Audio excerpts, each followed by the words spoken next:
Hello, family. Here we are, por fin, at last.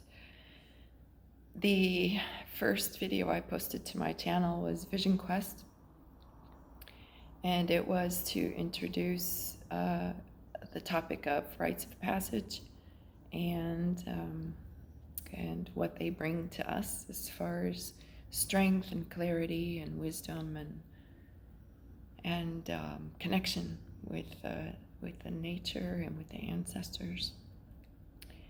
And I didn't post anything after that first one, and I believe that first one I posted might have been after my 7-day vision quest. So, and just as a refresh, here is the way that the vision quest, as I have come to know it from the tribes who shared it with me, is that your first year, it's a 4-year process, right?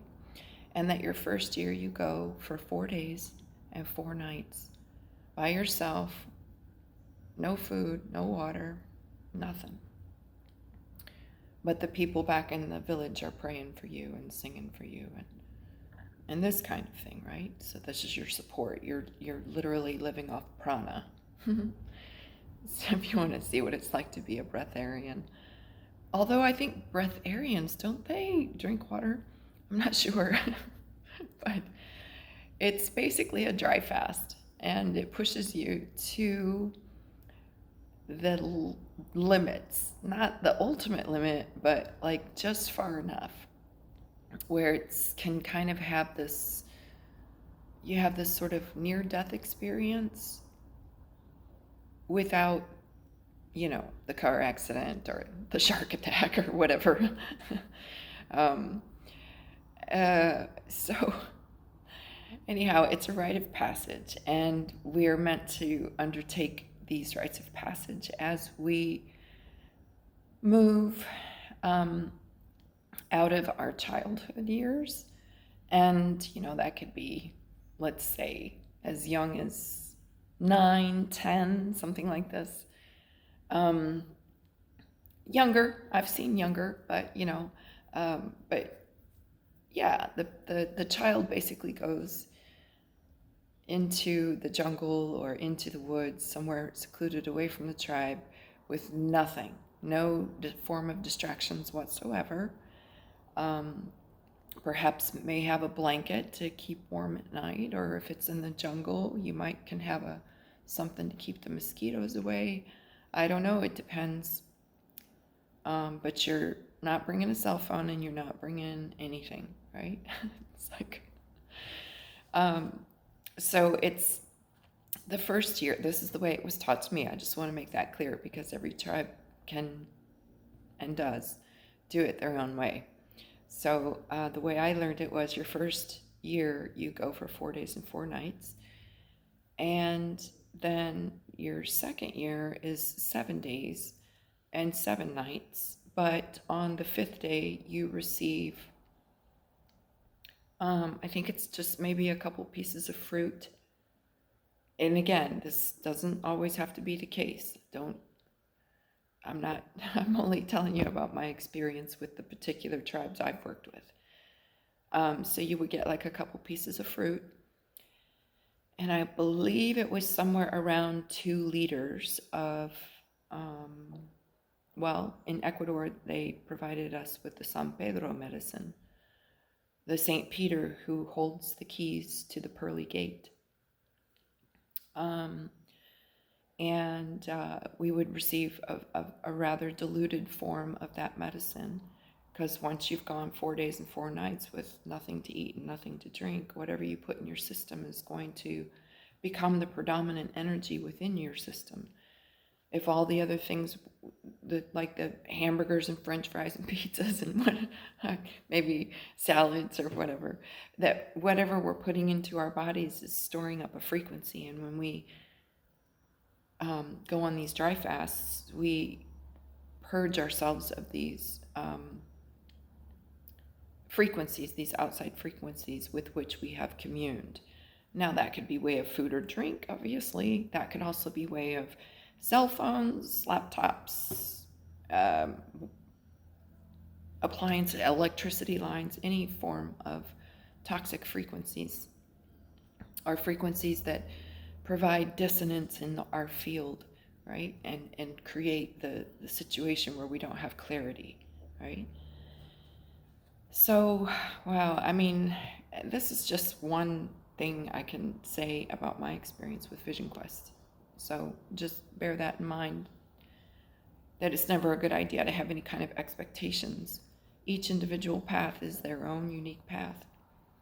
And it's just my sort of honor to share with you what my experiences were with this path, with this Camino Rojo, with this red path, red road of the First Nations people, the folks who had their own traditions and ceremonies and rituals and things to celebrate, and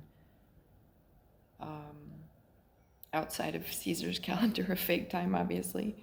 I keep saying Caesar, but I'm referring to the rule of Rome when I say Caesar. But in all actuality, it's Pope Gregory's calendar. He's the one that it was named after, created for, or whatever. I don't know. Pope Gregory. That's why they call it the Gregorian calendar. So before the Gregorian calendar, we had rites of passage.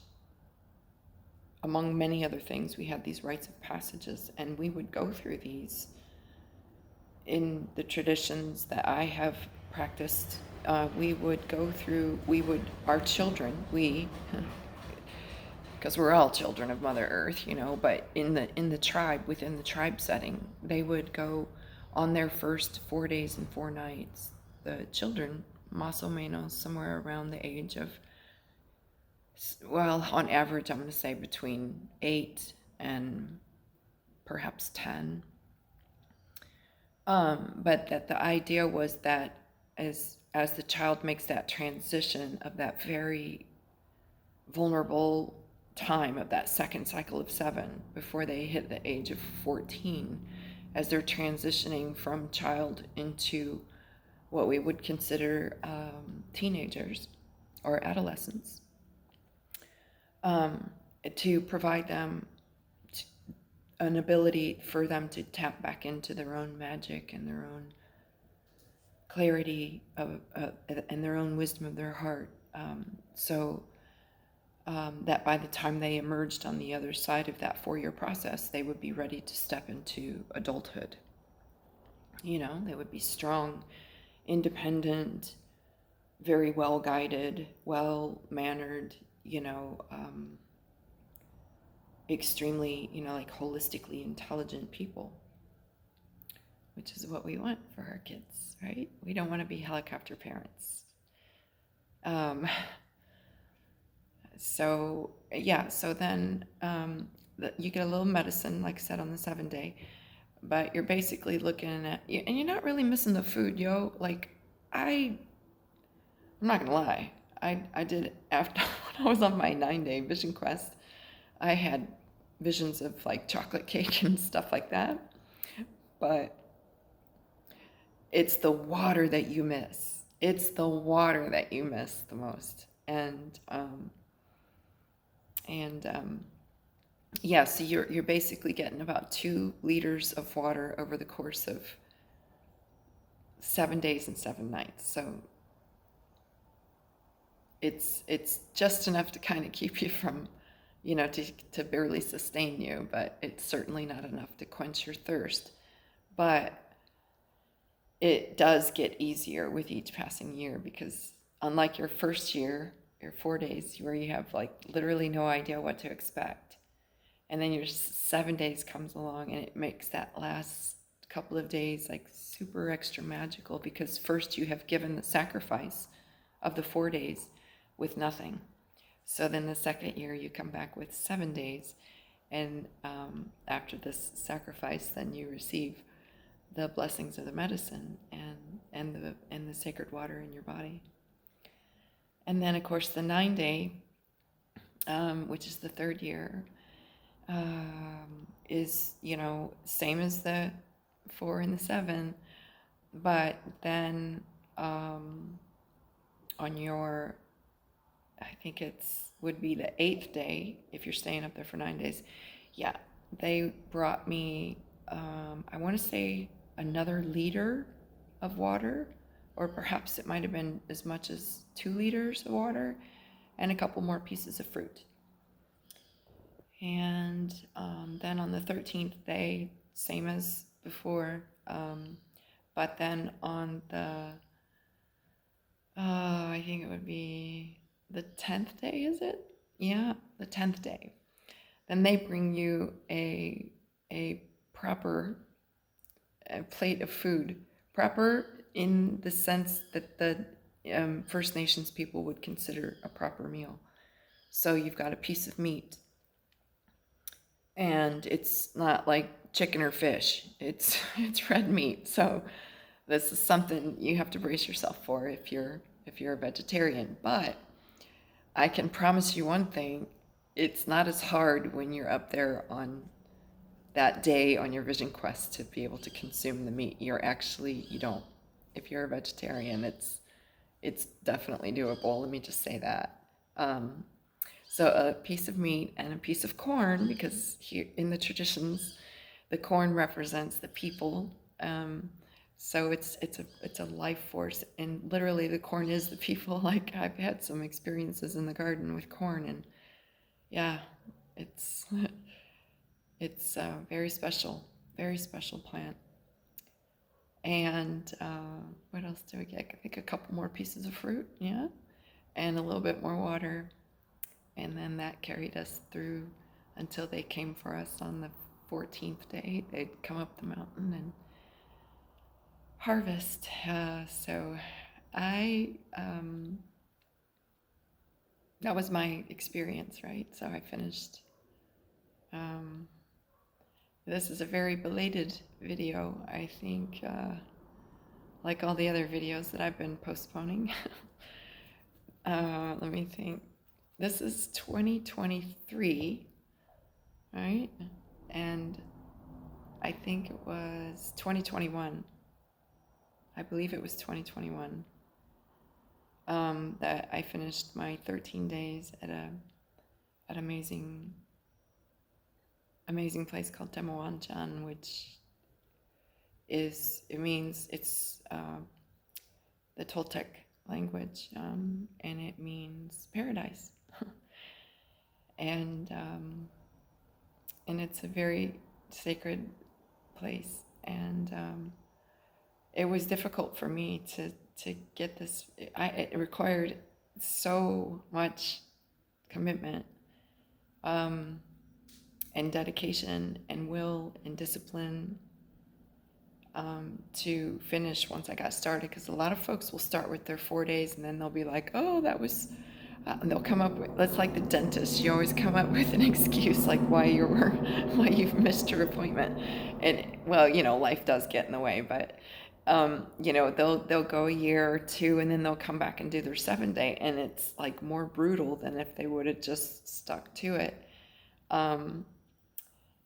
Yeah, that's what I've heard from a lot of people who skipped years and stuff, but I never had any intention of skipping years. I was like, there's something here, I don't know what it is, but I'm gonna seek it, and I'm gonna, like a bloodhound on a trail, I'm going to focus in with laser-like objectivity and delve right in. And yeah, so my first 2 years were done in Ecuador, in 2 different locations. One was with Taita Alejo, and it was a very sacred and really untouched land up in the mountains. And then my second year was down in the jungle, with the Shuar people at a place called Chidamya, and then, always moving, packing suitcases, and, never staying in one spot for more than 3 to 6 months. So I arrived in Mexico, and I immediately began seeking a place to um, do my 9-day or my 3rd year. And that's when I came across Tema Wanchan. So I did my 9th and my 13th year. I literally decided to stay here just because well, it was like hard enough to prepare, but when you're trying to prepare living out of a suitcase, and it's kind of already a hectic, kind of thing where you're moving around and you're not really sitting still enough to do your prayers and stuff properly, your prayer ties, and to set your intentions. And then the other issue was always like, well, where am I going to do it next? And you need to have a personal invitation from one of the council members of that tribe, the council member being the representative or the one who has permission to speak on behalf of the council and extend an invitation for you to come. But there's a lot of responsibility with that, so don't think you can just get there and act up, right? You gotta respect again, look at the place where you're at and the intentions that you have, and with complete honor and integrity for the ancestors who suffered dearly and sacrificed greatly, and then so graciously and lovingly,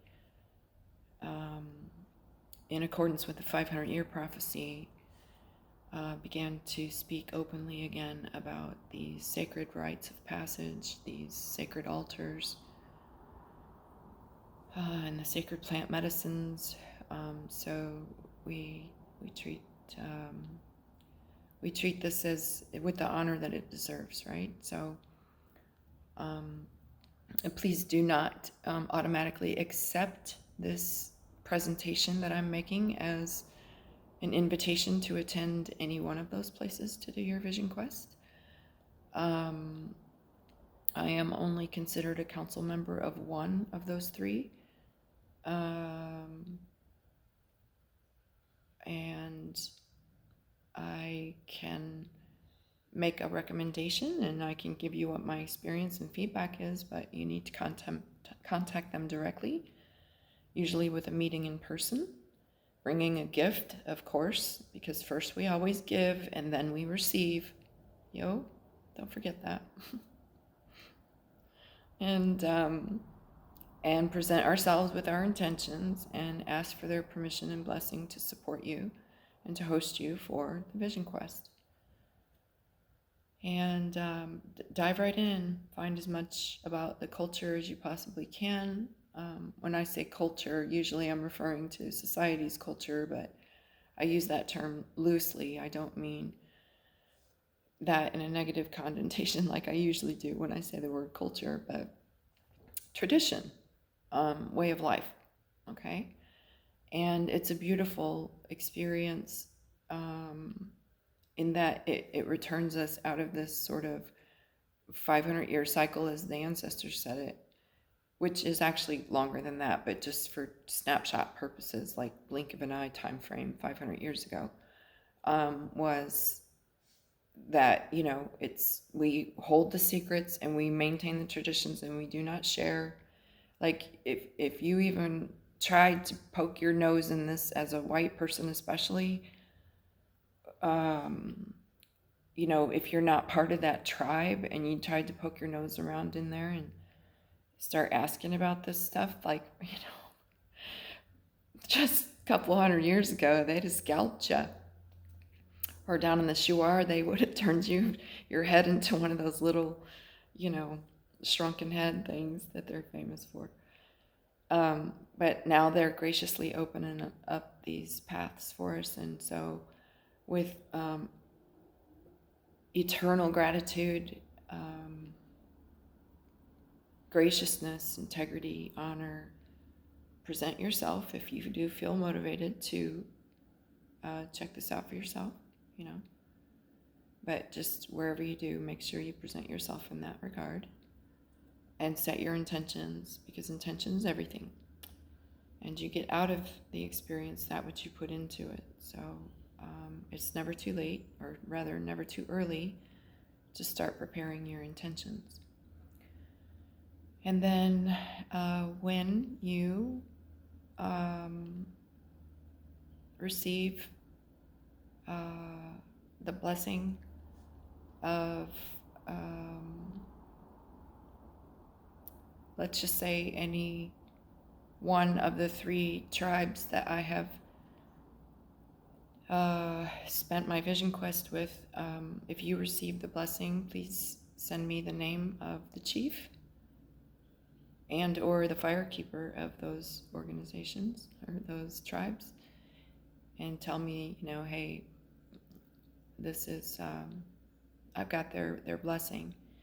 And in this event, I have prepared something out of definitely an endeavor of the heart. And the first and foremost is to maintain the teachings in the way that I receive them without putting my spin on it. And to never forget and to have a record of the way that I was taught these things. And then also, secondly, to be able to share with others who are not familiar with or already working with the First Nations people. If you're not working with the First Nations people, I highly recommend find one in your local area and begin to work with them. Or if you would like to encounter the those who've received the altar to execute the vision quest in Ecuador or Mexico, you can send me a private message. Not exactly sure how you would do that on YouTube, but you'll figure it out, and somehow I'll get the message, and then I can share with you the documentation that I have so that you can follow it step by step and not miss a beat. And I did this because no one really sat down with me, and I was just sort of one of those newcomers poking my nose. I had just heard about the Vision Quest, and I just jumped right in. And luckily, I was already working within some circles who did help me provide some preparation, how to do the prayer ties and things like that. But the more deeper, profound meanings behind it, and all of the things that we put into our hearts while we set our intentions, and all the deeper meanings and the symbolism, the numerology, all of it, and I'm still learning, right? But the ancestors they knew, man, they knew about the esoterics, and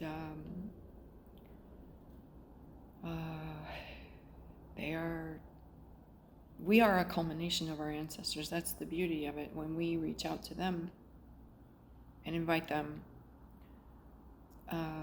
our benevolent ancestors, to guide us along the way, they are the anteceders on our behalf to the Great Spirit. And for this reason, traditionally, the elders in the community had always been respected now, and honored and treasured. Now I understand, because I'm not blind and I can see for myself, that the so-called elders, say, of my generation and the generation before and before that, and possibly even some of the future generations, that you would be like, yeah, I'm not listening to you as an elder because you haven't made sense since day one. Just make exceptions. Sometimes there's the rare elder who has spent some time seeking the truth and standing up and establishing boundaries to say, no, I don't want to participate in your rituals. I don't have faith. I can't have faith in something it's written down in a book. I don't know who wrote the book, but I can open the book and I can see that in the first, let's just say one of the books the first book that I read, or began to read, was around the age of 3, and it was called the Bible, right? And back then I want to say it was either a King James version or just the version just before King James, but anyway, I digress. In the first book, in Genesis, they start talking about who is, like, what did they say? Let us create man in our image, and let us send down the languages so that we may confuse and divide them. And I'm like, well, let's see, who's us in a monotheistic religion? That seems kind of strange. So from there on out, I had to take everything with a grain of salt. Just have to, right? Because if that one little thing doesn't ring true, then listen to your intuition. But then when you find yourself in a situation where it does begin to like stoke a fire or stimulate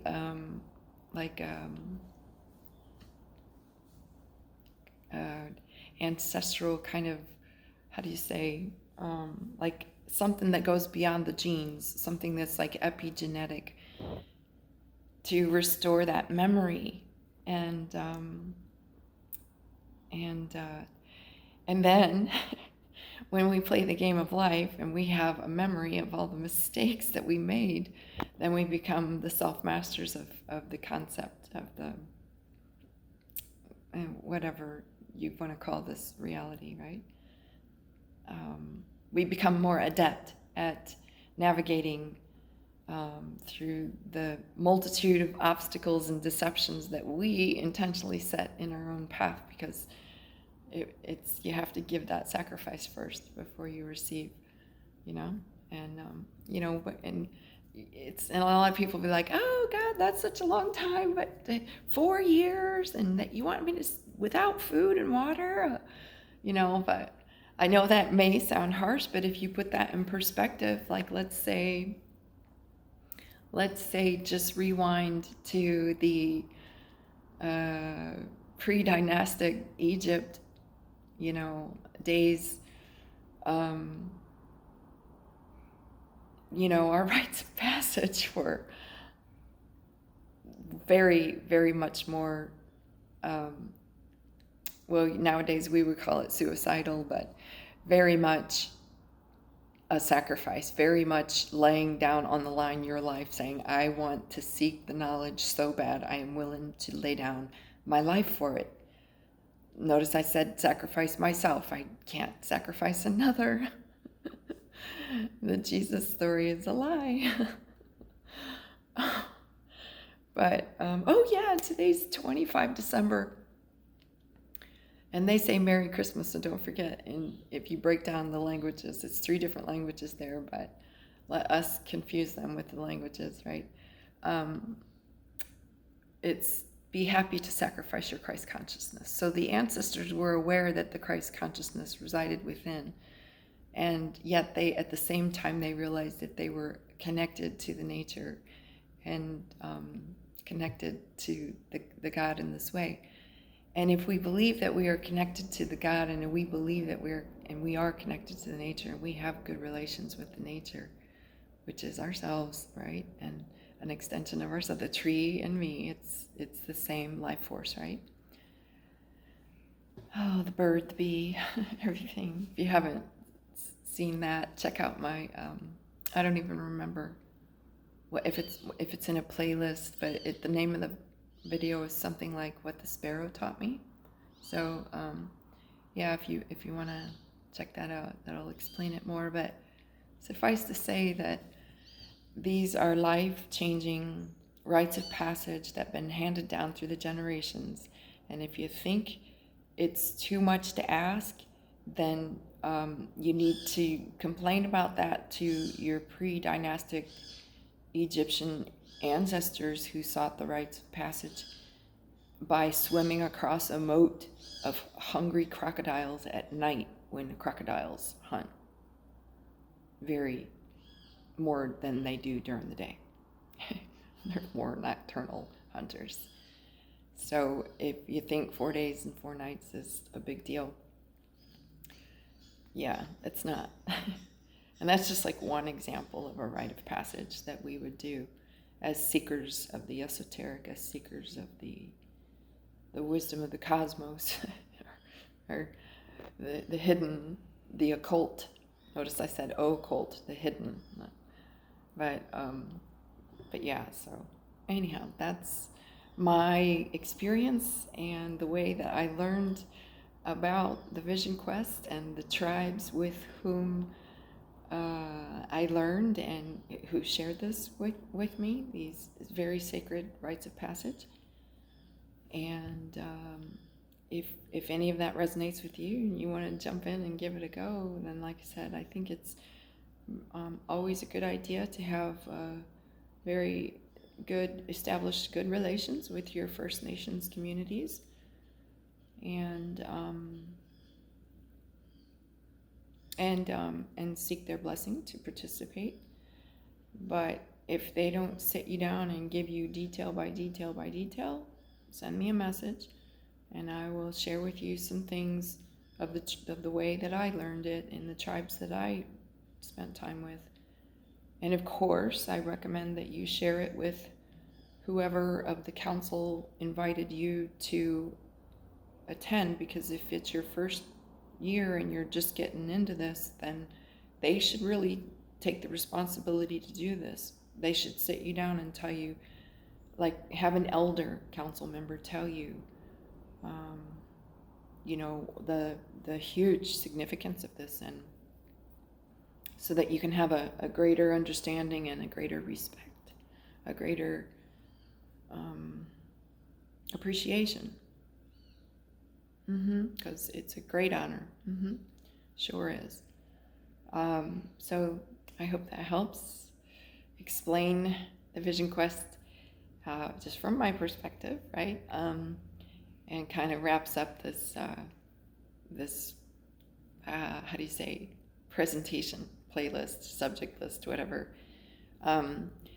If anyone does have any questions and they feel like, they want to see another video, I would just say check some stuff out on YouTube and see what you can find. But really the best way is to contact an elder, honorable council member of the tribe with whom you seek to do the Vision Quest, and tell them, I'm just getting into this, I don't know anything, please tell me everything that you feel I need to know to be able to get the most out of this experience that I am so honored to have.